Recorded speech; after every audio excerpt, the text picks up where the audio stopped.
सुप्रभात छात्रों। तो इस प्रायिकता अध्याय में जो अब हम आज तीसरी वीडियो लेकर आए हैं और इस आशा के साथ आप लोगों ने पुरानी दोनों वीडियो को सही प्रकार से देखा होगा, अपने पुस्तक का अध्ययन भी किया होगा। क्योंकि जब तक आप वीडियो को एक दो बार नहीं देखेंगे, पुस्तक को साथ में लेकर नहीं बैठेंगे तो बातें आपको समझ में नहीं आएंगी। ठीक है, तो पुस्तक से भी अध्ययन कीजिएगा और जो वीडियो आपके साथ शेयर की जा रही है उसको भी आप ध्यानपूर्वक देखिएगा। तो आज हम आपके साथ बात करने जा रहे हैं कि अगर हम दो पासों को एक साथ फेंकते हैं तो क्या क्या संभावनाएं हो सकती हैं।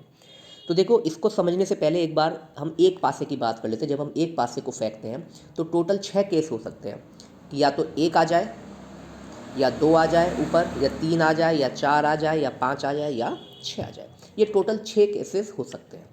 या तो पासे के ऊपर एक आएगा, दो आएगा, तीन आएगा, चार आएगा, पाँच आएगा, छः आएगा।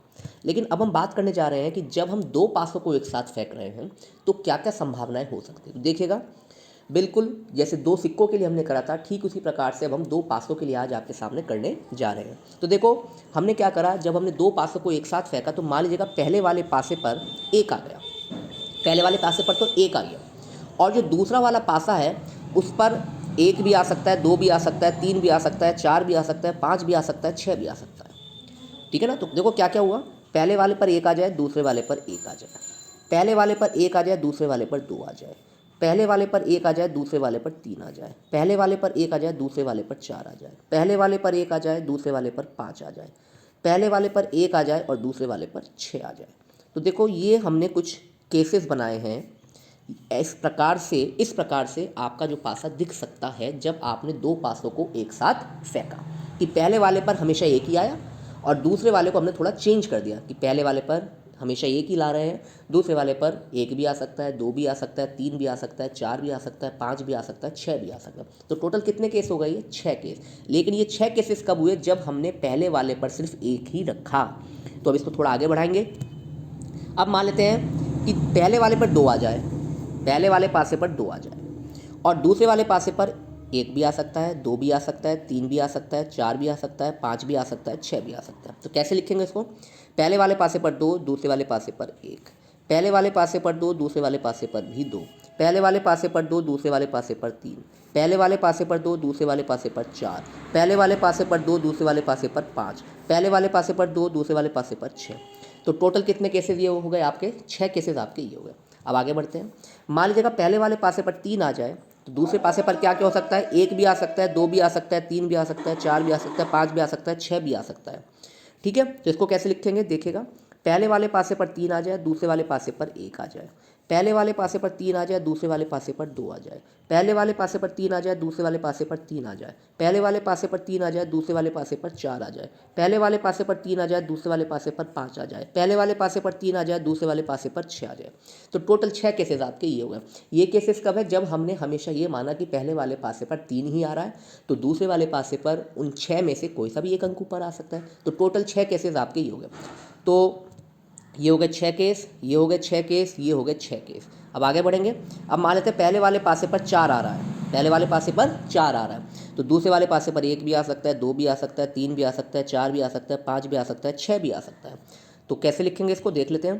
पहले वाले पासे पर चार आ जाए, दूसरे वाले पासे पर एक आ जाए, पहले वाले पासे पर चार आ जाए, दूसरे वाले पासे पर दो आ जाए, पहले वाले पासे पर चार आ जाए, दूसरे वाले पासे पर तीन आ जाए, पहले वाले पासे पर चार आ जाए, दूसरे वाले पासे पर चार आ जाए, पहले वाले पासे पर चार आ जाए, दूसरे वाले पासे पर पाँच आ जाए, पहले वाले पासे पर चार आ जाए, दूसरे वाले पासे पर छः आ जाए। तो टोटल 6 केसेस हमारे ये हो गए। ठीक है, आगे बढ़ेंगे। मान लीजिएगा ऐसा हो सकता है कि पहले वाले पासे पर पाँच आ जाए और दूसरे पासे पर एक, दो, तीन, चार, पाँच, छः कुछ भी आ सकता है।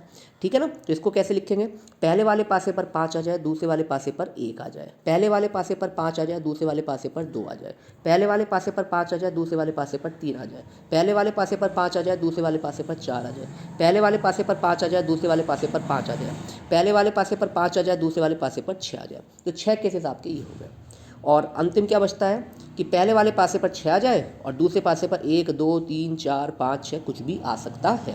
तो इसको कैसे लिखेंगे, पहले वाले पासे पर 6 आ जाए, दूसरे वाले पासे पर एक आ जाए, पहले वाले पासे पर 6 आ जाए, दूसरे वाले पासे पर दो आ जाए, पहले वाले पासे पर 6 आ जाए, दूसरे वाले पासे पर तीन आ जाए, पहले वाले पासे पर 6 आ जाए, दूसरे वाले पासे पर चार आ जाए, पहले वाले पासे पर 6 आ जाए, दूसरे वाले पासे पर पाँच आ जाए, पहले वाले पासे पर 6 और दूसरे वाले पासे पर भी 6 आ जाए।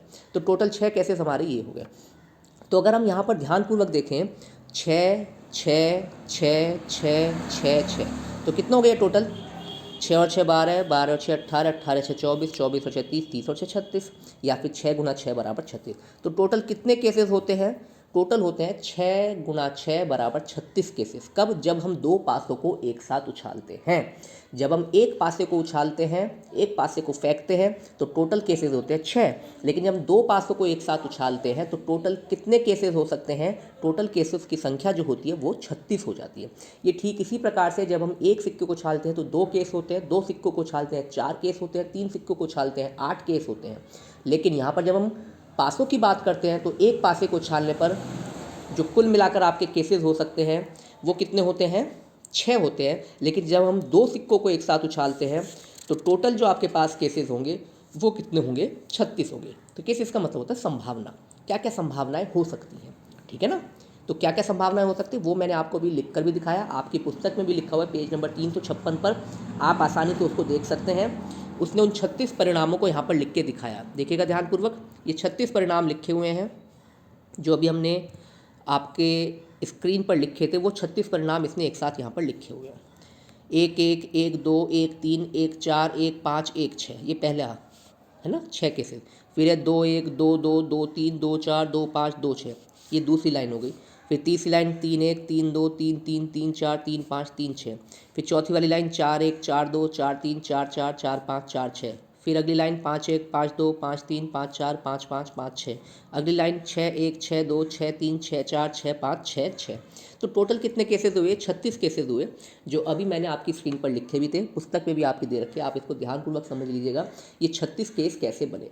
जब आप दो पासों को फेंकते हैं तो इतनी संभावनाएं हो सकती हैं, आए चाहे कुछ भी, हर संख्या के ऊपर आने की संभावनाएं बराबर ही होती है, ठीक है, उनमें से चाहे आ कुछ भी जाए। तो टोटल जो है 36 संभावनाएं हो सकती है जब हम दो सिक्कों को एक साथ ऊपर उछालते हैं। तो ये जो 36 परिणाम आपके सामने लिखे हैं, ये अब मेरे ख्याल से, मैं समझता हूँ आप इनको समझ गए होंगे। यहाँ पर आपको ये भी बात ध्यान देनी है कि अगर हम लिख रहे हैं 1 2 और मैं लिख रहा हूँ 2 1, ये दोनों भिन्न हैं, ये दोनों एक नहीं है। 1 2 और 2 1 दोनों भिन्न भिन्न परिणाम हैं। 1 2 का मतलब है कि पहले वाले सिक्के पर 1, दूसरे वाले सिक्के पर 2, और 2 1 का मतलब है पहले वाले सिक्के पर 2 और दूसरे वाले सिक्के पर 1। ये दोनों परिणाम एक दूसरे से भिन्न हैं, ये दोनों एक से नहीं है, ये बात आपको ध्यान देनी है। जबकि एक परिणाम लिखा मैंने 6,6, या लिखा 4,4, या लिखा 5,5, या लिखा 3,3, या लिखा 1,1, या लिखा 2,2, ये सारे के सारे परिणाम 2,2, 6,6, 4,4, 5,5, 1,1, 3,3, और ऐसा नहीं है कि ये दो अगर यहाँ पे आ जाए, ये दो यहाँ पर चला जाए तो ये भिन्न हो जाएगा, क्योंकि दो को तो दो ही लिखते हैं। देखो, जो मैं समझाने का प्रयास करूँ ये है 1,2, 2,1, ये दोनों भिन्न परिणाम हैं।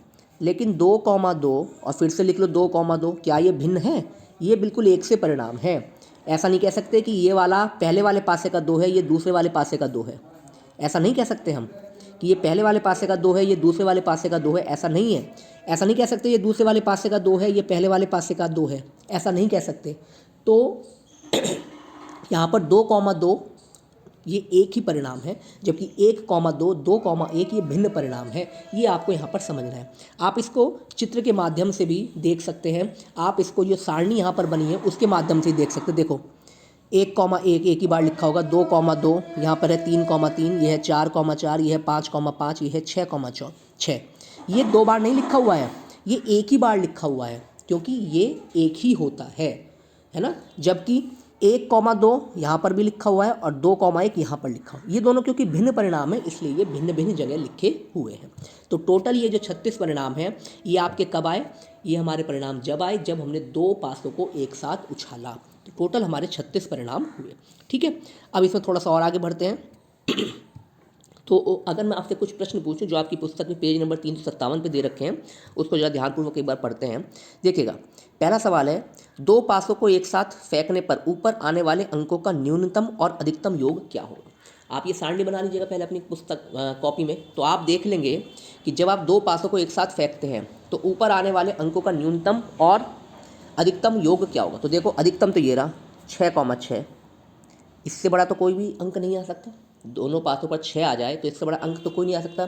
तो टोटल कितना हो गया अधिकतम का? 12। और सबसे छोटा परिणाम क्या है, 1,1 है। पहले वाले पे भी 1 आ जाए, दूसरे वाले पे भी 1 आ जाए, तो इसका जो टोटल आ जाएगा वो कितना आ जाएगा, 2। तो वहाँ पर जो न्यूनतम जो योग आ रहा है वो कितना आ रहा है, 2 आ रहा है। अधिकतम योग कितना आ रहा है, 12 आ रहा है। मेरे हिसाब से आप समझ गए होंगे इस बात को। अधिकतम योग क्यों आ रहा है, क्योंकि दोनों पर 6,6, इससे बड़ा अंक कोई नहीं होता पासों में। कीजिए। और जो है 1,1 ये न्यूनतम अंक है, तो इनसे छोटे अंक कोई भी नहीं होते हैं पासों में, इसलिए सबसे जो न्यूनतम योग आएगा वो कितना आएगा, 2। अधिकतम योग कितना आएगा, 12। अगला सवाल देखते हैं। कितनी घटनाएं ऐसी घटित हो सकती हैं जिनमें दोनों पासों पर समान अंक ऊपर है। यहाँ पर आपसे ये पूछ रहे हैं ऐसी कितनी घटनाएं हैं जिन पर दोनों पासों पर समान अंक आए। तो दोनों पासों पर समान अंक अभी मैंने लिख के भी दिखाए थे, टोटल 6 होते हैं। दोनों पासों पर या तो 1 आ जाए, दोनों पासों पर या फिर 2 आ जाए, दोनों पासों पर 3 आ जाए, दोनों पासों पर 4 आ जाए, दोनों पासों पर 5 आ जाए और दोनों पासों पर 6 आ जाए। तो टोटल कितने केस हो गए, 1 2 3 4 5 6। तो टोटल कितने केस हो गए हमारे, 6 केस यहाँ पर हो गए। तो ये वाला जो प्रश्न था दूसरे नंबर का, कितनी घटनाएं ऐसी घटित हो सकती हैं जिनमें दोनों पासों पर समान अंक ऊपर आए, तो ऐसी 6 घटनाएं घटित हो सकती हैं। अगला सवाल देखेंगे तीसरे नंबर का, देखिएगा जरा ध्यानपूर्वक। कितनी घटनाओं में दोनों पासों पर केवल विषम अंक ऊपर आते हैं। तो देखिएगा विषम अंक ऊपर चाहिए मेरे को। विषम आपको पता है 1 3 5, सम क्या है 2 4 6। तो दोनों ही पासों पर विषम अंक आने चाहिए ऊपर। तो ऐसे कितने होंगे वो आप देख सकते हैं इस सारणी के माध्यम से। तो एक बार देख लेते हैं जरा, देखिएगा देखिएगा सारणी को थोड़ा नीचे कर लेते हैं। देखिएगा दोनों पर विषम चाहिए आपको, तो ध्यानपूर्वक देखना है। 1,1, ठीक है, उसके बाद 1,3, 1,5 विषम हो गए। अगले में कोई भी नहीं होगा क्योंकि इसमें 2 आ रहा है, तो 2 तो क्योंकि सम होता है। फिर आएगा 3 वाली लाइन में 3,1, 3,3, 3,5। अगला केस देखेगा 5,1, 5,3, 5,5। तो क्योंकि इसने आपसे कहा है कि दोनों ही पासों पर कैसा अंक आना चाहिए, विषम अंक आना चाहिए। तो ऐसे कितने केस हो गए, 9 केस हमारे हो गए टोटल। आसानी से हम ध्यानपूर्वक देख सकते हैं कि आपको विषम ही चाहिए, सम नहीं चाहिए। ऐसे वो आपसे पूछ सकता है कि दोनों पर अगर सम अंक चाहिए तो कितने केसेस हो सकते हैं, कितने परिणाम हो सकते हैं। लेकिन हमसे उसने यहाँ पर पूछा कि कितनी घटनाओं में दोनों पासों पर केवल विषम अंक ऊपर आते हैं। तो ऐसी 9 घटनाएं हैं जिनमें दोनों पासों पर विषम अंक ऊपर आते हैं। अगला जो प्रश्न है वो देख लेते हैं। अगला प्रश्न है चौथे नंबर का, कितनी घटनाओं में दोनों पासों पर केवल सम अंक ही ऊपर आते हैं। अब आपको चाहिए सम अंक। तो देखिए कि जब हम सम अंक की बात करते हैं तो एक तो जाएगा आपका 2,2, 2,4, 2,6, ठीक है, 4,2, 4,4, 4,6, फिर है 6,2, 6,4, 6,6। तो ये भी 9 केस हो गए। चाहे आपसे वो कहे दोनों पासों पर विषम अंक आए, तो ऐसे कितने केसेस हैं, 9 केसेस हैं, 9 परिणाम हैं। और अगर वो आपसे कहे दोनों पासों पर विषम अंक आए तो भी 9, वो आपसे कहे दोनों पासों पर सम अंक आए तो भी 9, ठीक है।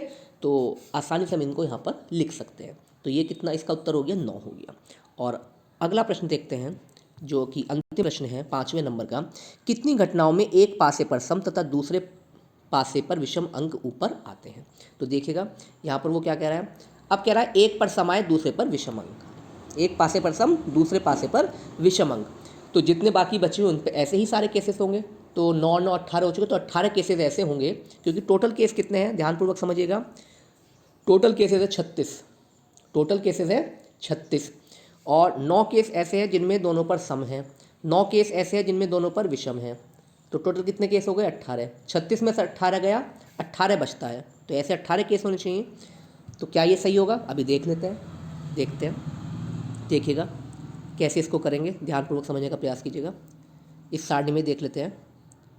देखो पहले वाले पर क्या कह रहा है, वो कह रहा है सम या विषम, मतलब दोनों पर सम और विषम हो या विषम और सम हो। तो देखिएगा, तो एक तो आपका हो जाएगा 1,2, ठीक है, एक हो जाएगा 1,4, एक हो जाएगा 1,6, ये हो गया। फिर देखिएगा 2,1, 2,3, 2,5। तो देखो 3 यहाँ पर, 3 यहाँ पर, फिर अगले वाले में आएंगे, अगले वाले में 3,2, 3,4, 3,6। अगले वाले में आएगा 4,1, 4,3, 4,5। अगले वाले में आएगा 5,2, 5,4, 5,6। अगले वाले में आएगा 6,1, 6,3, 6,5। तो टोटल कितने केस हो गए? 18 केस आपके ये हो गए। हम इसको आसानी से, जैसे मैंने आपको घटाने का तरीका बताया, उससे समझ सकते हैं। ऐसा मैं क्यों कह रहा हूँ? ऐसा मैं इसलिए कह रहा हूँ क्योंकि अभी आपने सीखा ऐसे 9 परिणाम हैं जिसमें दोनों पर विषम अंक आए, 9 परिणाम ऐसे हैं जिनमें सम अंक आए। टोटल परिणाम कितने हैं? 36 हैं। तो अब कितने बचते हैं परिणाम? 9 और 9 18, ये कितने हो गए? 18 हो गए ना, ये कितने हो गए? 18। टोटल थे 36 परिणाम, 36 में से 18 जाके कितना बचेगा? 18 बचेगा। तो 18 ये वही परिणाम होंगे जिसमें एक पासे पर सम होगा, एक पासे पर विषम होगा, इसलिए हमारा उत्तर यहाँ पर क्या आ जाएगा? 18 आ जाएगा। आ रही है बात समझ में? तो यहाँ पर हम इस वीडियो को यहीं पर रोकते हैं और फिर अगली वीडियो में इससे आगे का हम पढ़ेंगे। आप इन वीडियो को तैयार कीजिएगा, ध्यानपूर्वक समझिएगा, पुस्तक का अध्ययन कीजिए। धन्यवाद।